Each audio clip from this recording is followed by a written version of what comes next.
Good day, everyone. Happy Wednesday.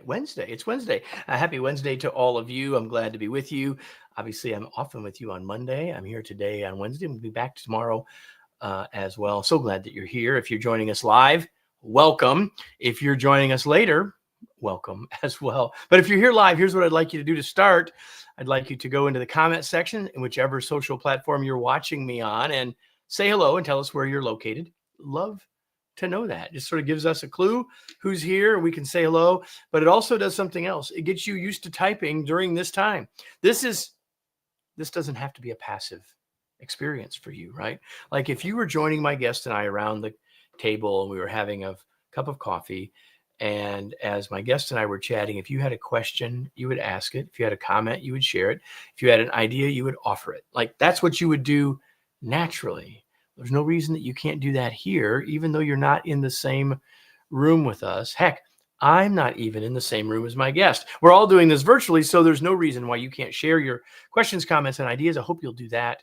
And when you do that, it'll make for a better conversation today. It'll make this more valuable for you. And eventually, it'll be a better version of the Remarkable Leadership Podcast. If you didn't know, if you look up over my shoulder, you will see that this will eventually be an episode of the Remarkable Leadership Podcast, episode number 495. And so if you don't make it to the end, make sure that you are subscribing wherever you watch your podcasts, listen to your podcasts, so you can join us every week for new podcast conversations. So having said all that, what I'm going to do is a countdown where we will start the actual podcast episode. So Marissa, this is for you in 3, 2, 1. There is a time and a value in being brave and being bold, in being audacious. We're talking today about what it looks like and means for us to be audacious every day, starting right now. Welcome to another episode of the Remarkable Leadership Podcast, where we are helping leaders like you grow personally and professionally to lead more effectively, make a bigger positive difference for their teams, organizations, and the world. If you are listening to this podcast, you could be live in the future, joining us for future episodes before they make it to the podcast on your favorite social media channel. You can find out about when those are happening, who those guests are, and get some other inside scoops on occasion by joining our LinkedIn or Facebook groups, two of the channels where we live stream these events. You can go to remarkablepodcast.com/Facebook or remarkablepodcast.com/LinkedIn to join in the fun there. Today's episode is brought to you by my latest book, Flexible Leadership: Navigate Uncertainty and Lead with Confidence. It's time to realize that styles can get in our way and that following our strengths might not always be the best approach. In a world more complex and uncertain than ever, that's right? Leaders need a new perspective and a fresh set of tools to create the great results their organizations and team members need. That's what Flexible Leadership provides you. You can learn more and order your copy today at remarkablepodcast.com/flexible. And with that, I'm going to bring in my guest. She comes to us. There she is. I'm going to introduce her, and then we're going to dive in. Her name is Anne Marie Anderson. She is a 3-time Emmy award-winning broadcaster. And if you're watching, you can see those beautiful statuettes behind her. She's a keynote speaker and author of the book, Cultivating Audacity: Dismantle Doubt and Let Yourself Win. As she walked through ESPN's doors fresh out of college, she embarked on a career that led her into the boardrooms and locker rooms of some of the most successful franchises in sports, utilizing methods observed through behind closed doors coverage of high-performing coaches, athletes, and executives. She applied their ability for taking bold and sometimes surprising risks to her own personal and professional life. The knowledge and experience she gained has made one intrepid career move after another, which led her to being one of the most experienced female play-by-play announcers in the country. Anne Marie, welcome. I'm so glad that you're here. Kevin, I'm delighted to be here. I'm looking forward to the conversation. So I've had World Series winning pitchers. I've had Super Bowl winning linebackers, but I've had Grammy Award winners. I've never had an Emmy Award winner. And so welcome. So glad to have you. Thank you. We're rounding it out then. We're starting to round. We're continuing to round it out, well, after almost 500 episodes, I suppose we ought to have, hopefully, we have a little bit of variety for folks. Listen, I'm so glad that you're here. We had a false start. You were ill when we were going to do this before, so I've been looking forward to our conversation. I'd like to start by having you tell us just a little bit more about that journey, because the folks who are listening, who are sports fans, really their ears perked up. But even for those who aren't, I think you've got an interesting journey. So just give us a little bit about sort of what leads you from walking in the doors at ESPN to us having this conversation. Sure. So at 21 years old is when I was able to get a 6-month temporary job at ESPN, working 6 at night to 3 in the morning, 6 days a week, Mondays off for $15,000 a year, right? That's the way we start. And it was fantastic. And I just held on. I'm in my 36th year now as a broadcaster. And I did what, the work that is necessary in order to climb the ladder. I spent 10 years behind the scenes, producing, cutting highlights, doing everything, hiring people. I was a camera operator until I made the move in front of the camera, which was terrifying. And that's when I learned to really embrace fear and shut out my inner critic. And the last 25 years have been on camera, just keep changing my career as we have to roll. So now I'm a play-by-play announcer. I have been a sideline reporter before, an anchor, and all of it. All right. So that's a little bit about the journey, but none of that story tells us the story of why there's a book. Why the book then? The book is because I've come across so many people, especially, well, in two different groups, right? There's the young people who are just starting their careers, and there's people about 45 to 55 who want to be doing something else. And the big question always is like, how do I get started? I don't understand how I get there. And you can't get there until you figure out what's been in your way. And so as throughout my career and through coaching people, I've learned there's, generally speaking, 4 things that tend to be in our way. It's either fear, time, money, or your inner critic. Finally, I decided to write it in a book where we break down each barrier, examine kind of what we can do with it. Because I don't believe, Kevin, in like pushing down your fears or overcoming fears. They're always going to be there. So I'm interested in how we can use whatever has been in our way in the past to propel us forward. You actually suggest that we should make friends with our fear. Yeah. So why don't we talk about that? Since you brought it up, why don't we talk about that for a second? What do you mean by that, and why would you make such an audacious suggestion? Well, because a lot of times we're told, like, there's plenty of programs, overcome your fears. Well, how do you do that? That's not human nature. Fear is there to serve a purpose. Fear, in my view, is an invitation to grow. And so instead of using all this energy to shove it down and push it away, I say make friends with it, meaning accept that it's going to be there and get curious about it. What is it that you're actually afraid of? Catastrophize it. What if all of that happens? And I thought I was the only one that used that word, by the way, catastrophizing. Catastrophize the whole thing to the end where you're going to die destitute and alone and then think, is that really going to happen? Well, the odds of that happening are not very high, right? No. There was a great book in the 80s. I mean, I don't really remember much about the book, but the title was phenomenal. Feel the fear and do it anyway, which is another way of saying what you're saying. I believe that woman's name was Susan Jeffers. Someone will probably correct me if I'm wrong. But I've always loved that title. And you're saying the same thing. Like, we're not trying to suppress it, remove it. We're trying to acknowledge it and say, how does it serve me, right? Yes, that's the key. Not just recognizing it, but how does it serve me and how has it hindered me? So as an example, like my first time going on air, I'd already been at ESPN for 10 years. I was terrified going on air that I was going to be bad, that I was going to be embarrassed, that I was going to be judged, all of that. And of course, all that happened. You're never good on television your first time. Well, you're never good at anything first time. Riding your bike, nothing. And so it's about, okay, all those things happened. And what happened? I got data to get better the next time. If I just wallowed in the fear, I would have no opportunity to learn, what was I embarrassed about? What was I judged on? How did I think I failed in certain things, to be able to get up there the next time and try it again? So there are some of us and I'm speaking to you as everyone as leaders, some of us as leaders have this challenge that I'm about to mention, and all of you likely have people on your team who have this same challenge. Like you said, you were afraid of whether you would fail, that you would just do poorly, and then the last one, which is where I'm headed, is Judge. being judged. And so, as I said, all of us have a little bit of fear around being judged. For some of us, it's a big deal. And again, as leaders, for some of your folks, it's a big deal. And so, especially if it's not for you, you really need to hear what we're going to talk about. So, Anne-Marie, what advice do you have to people specifically around that fear of being judged by others? The key advice here is building a front row.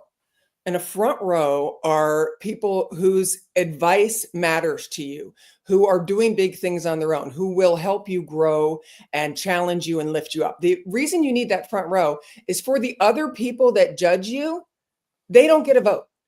Laura Gassner-Otting in her book Limitless said, why give a voice to somebody who shouldn't even have a vote?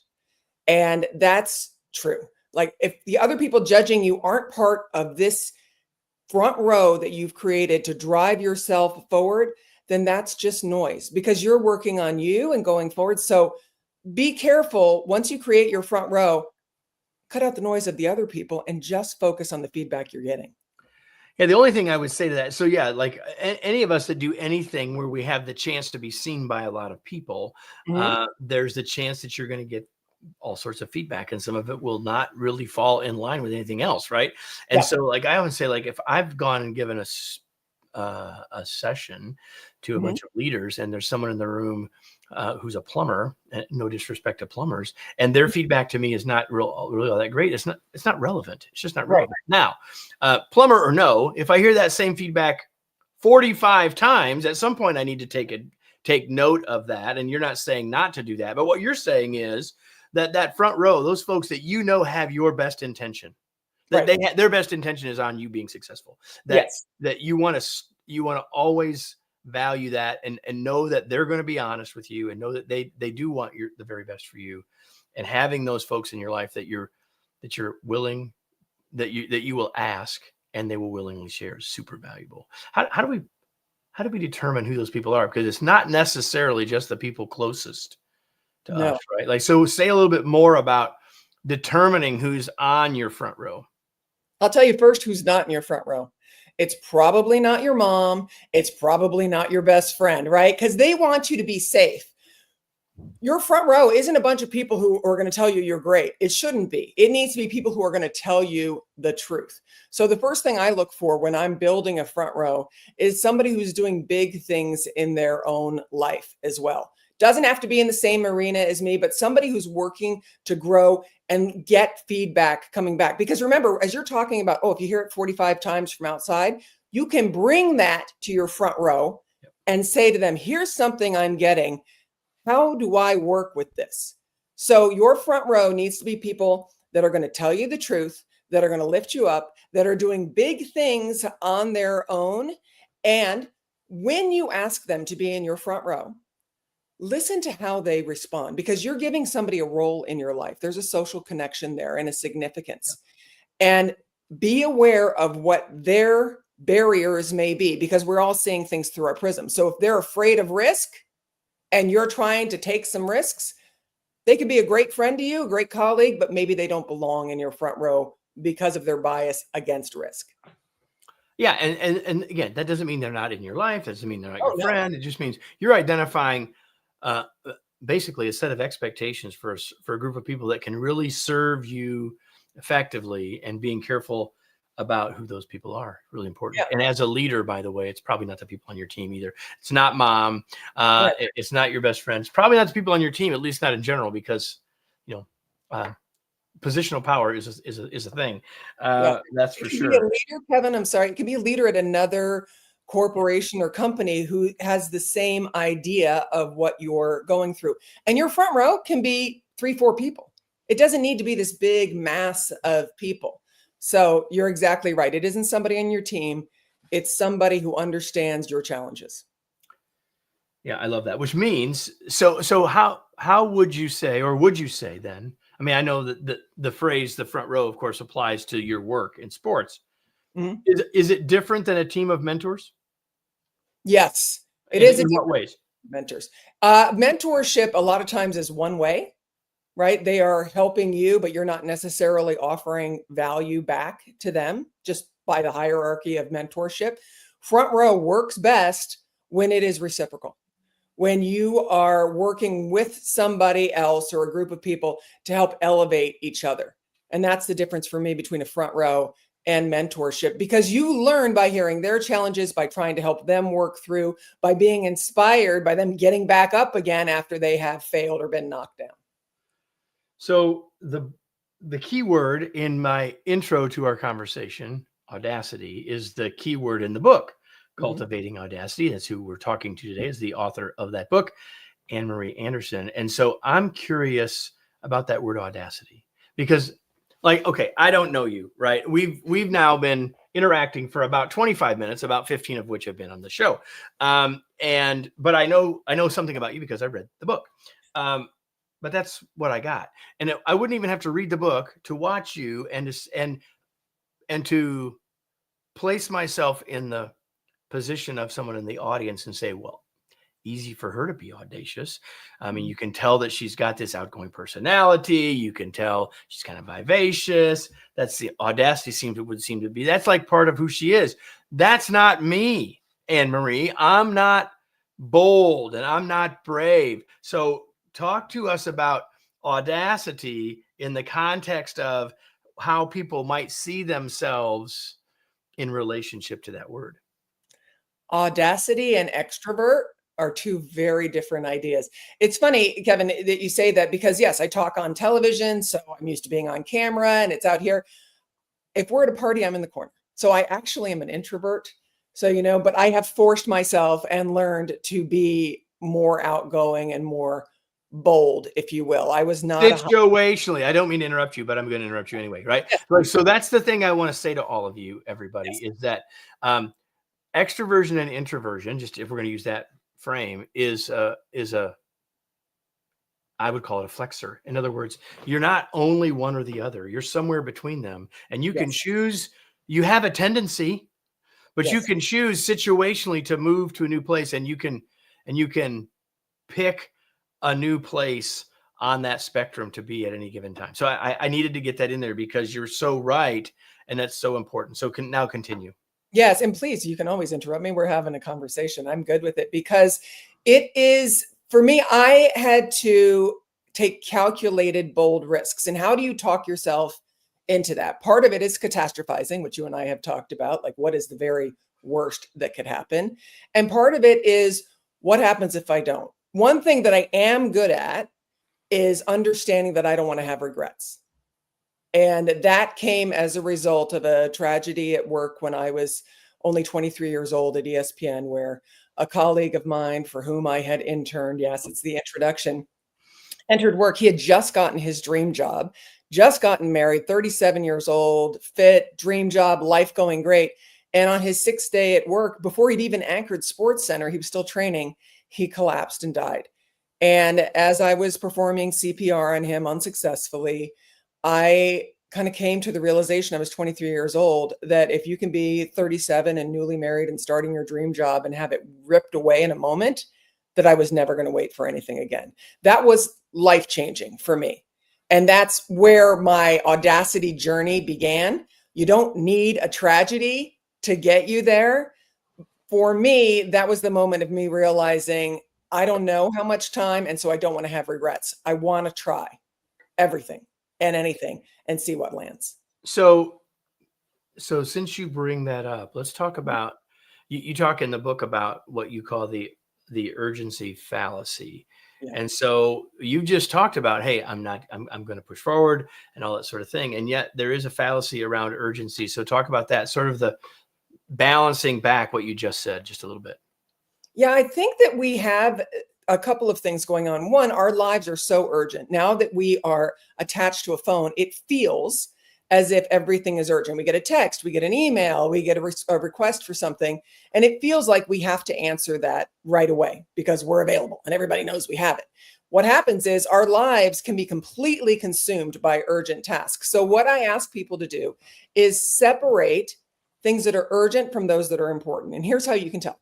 Things that are urgent are usually a response to a request. Somebody asks you, hey, can you get me that report? Can you answer my text? Can you answer my email? They usually have a deadline. I need it by this time. And they usually, if it's urgent, can be completed pretty quickly with a sense of accomplishment. That's what the to-do list is, right? Where we tick it off. Things that are important require more time and consideration, and they move us closer to our values, vision, goals, and who we want to be. If we don't create space, intentional space to do what's important, urgent will consume our day, and then we put it off till tomorrow. So I recommend at least an hour a day of doing what's important that will move you forward. And most of us don't have an hour continuously. So chunk it up if you need to, where everything shuts down, because that email that's urgent can wait 15 minutes. It Almost certainly can. wait It certainly can. Like, chances are, hopefully you're not doing that while you're listening to us, because if you are, you're not serving either the email the person you respond to, or the show very, very well, actually. Yeah, you and I could talk about that. We are on the same boat on all that. And here's the thing: if you want to have that hour, however you have to block it up, you need to put it on the calendar and then hold it dear. You can't let it go again. It's got to stay on the calendar. So talking about Audacity, and so far we've really talked about it, Anne Marie, from a personal perspective, which I wanted us to start with, and you certainly talk about that in the book. But obviously, people that are here are wearing two hats. They're wearing the hat of I'm a human. They're also wearing the hat of I'm a leader. So, what thoughts would you have about leadership Audacity, or how do we need to think about Audacity in our role as a leader? When I speak to corporate audiences, businesses, firms, I talk about being a shape-shifting leader. Because in my decades in the boardrooms and locker rooms of some of the most successful franchises in sport, the thing that I saw amongst the elite leaders was a willingness to take risks. And that's what Audacity is. It's a willingness to take bold risks. They're not so attached to the outcome. Great leaders are not so attached to the outcome. They know that the audacity, the win in Audacity, is in the action. And so as a leader, when you can inspire your people to take action without fear of massive repercussions of failure, then you can start to build a more audacious culture. And to do that, you got to be a shape-shifting leader and know each person's gifts. Excellent. So I can't have you on and not talk a little bit about your work, because I think that even for folks who aren't big sports fans, I think whenever I get the chance to talk to people who are in roles that people recognize, and they sort of see them at a distance, I think it's always useful and interesting to have that conversation. So what is the best part at this point in your career? You've talked about the various things you've done in sports broadcasting as a play-by-play person. What's the best part of the job? The best part of the job for me is seeing people push themselves to be elite. I love watching people and their bodies do things that they've trained for. And then when the lights are on, it goes well. I see a lot of people crushing too, but boy, when it works for them, I don't care what sport it is, I get so excited seeing athletes reach a new level. Favorite sport to announce? Oh, I love them all of my analysts. I played volleyball, so that one's. I mean, it's an unfair question for me to ask, because someone's going to listen and say, well, we're not going to give her that gig because she's not our favorite. No. Yeah. But I love all of it because, again, I work with an analyst in each sport. Right. So I get to work with, a 5-time Olympic medalist water polo player, a WNBA champion, Bill Walton was a partner of mine before he passed. There's a set of stories I'm sure we can have. Set of stories with Bill Walton. God rest his soul. He was awesome. So I love the partnership that I have where I can be the viewer and ask the questions the viewer wants to know. How did that happen? Why did that happen? How can they stop that from happening again? That's my job as a play-by-play. I have this conversation with my wife all the time. You watch a movie, you watch a television show, and you know that half of what's happening in whatever profession it is isn't actually what actually happens, right? Like that would never happen. What are a couple of the biggest misconceptions that we might collectively have about doing play-by-play or doing live sports? That it's easy. So many people say all the time, I can do that. And they get up there, or if they get the opportunity, and they just talk over it. And here's the biggest misconception: the really good play by play announcers, it's not about them. You may not even know their names. It's about the athletes and it's about setting up the analyst. And I think too many times people, especially for the play by play role, they think, oh, I can do that. And it's about them and not the audience. And so it requires work and preparation. I don't get up there and wing it. There's a misconception for you. People think, oh, I get up there and wing it. No, there's days and days of preparation for each event. I know everybody's background, everybody's skills, everybody's past injuries. It's prep. How to pronounce their names, which name is with which number, and Yeah. 100 other things like that, right? I have sat Yes. across the aisle on airplanes many times with folks who were living in Indianapolis. They were coming to do a Colts game, and Mhm. the books are out, and the whole flight, all they're doing is studying. Oh, yeah. And not that's just one example. I can think of several. Oh, But yeah. it's like anything else. You and I are having this conversation before we started Mhm. about preparation for this, right? And when we arrive ready, we're better. We have a better chance of being successful. And I think there are two things that you just said that I would hope all of you as leaders would take. One is that preparation piece, Yes. but the other piece is there's an awful, just like there are play-by-play folks who talk too much. Mhm. There are a lot of leaders that talk Yes. too much as well. So you could go back, everybody, just listen to that short little snippet and take out play-by-play announcer and put in leader, and it would all we should be trying to set up our team just like Anne Marie's trying to set up her analyst. Kevin, I really love that your book is called Flexible Leadership, right? Because that's a huge part of it too. And that's another part that I have seen amongst the best leaders. There it is. Beautiful. And such an important point. And, if anybody watched, I don't know if you're a sports fan, if you watched The Last Dance during COVID about the Bulls' final season, you really got an idea of how Phil Jackson was a shape-shifting leader in allowing Dennis Rodman to go to Vegas in the middle of the season, but never would allow that for Michael Jordan. Because, as he put it, Dennis Rodman doesn't need basketball. He didn't need it. It wasn't his identity, but they needed Rodman in order to win. So he had to do what was needed to keep Rodman engaged. Michael Jordan, his whole identity was basketball. So he's not going to send him off for a weekend in Vegas because his needs were different. Flexible leadership. I can't wait to read your book because flexible leadership and a shape-shifting leader tie together so well. So, Anne Marie, there's a lot of stuff we could have talked about. And if this wasn't on a recording and I could just talk to you about sports, we would do that. But I know that that's not the purpose of this show, nor what best serves our audience. But I am curious if there's something that I didn't ask that you thought I might or wish I would have asked. I think the only thing I would want, you're so prepared, which is beautiful. I think the thing that I would want people to know that are listening is that going back to that one point, this isn't an innate trait. You have to learn and challenge yourself and practice being audacious. It isn't something that just comes naturally, not skilled audacity, because there are reckless risks and there are risks that are worth it. And that's a very important part of cultivating audacity in your life. I'm writing that down. There are reckless risks, everybody, and there are risks worth taking. I hope that there have been multiple times during the show that something that Anne Marie has said that stopped you in your tracks. You have the advantage, everybody, of hitting the pause button. I don't. I have to do it in real time. So I want to know, Anne Marie, it's clear that you love your work, but life is more than work. What do you do for fun? I do any sport possible. I play golf, I play volleyball, I spend a lot of time. I have 3 kids who are now growing up and I take them with me.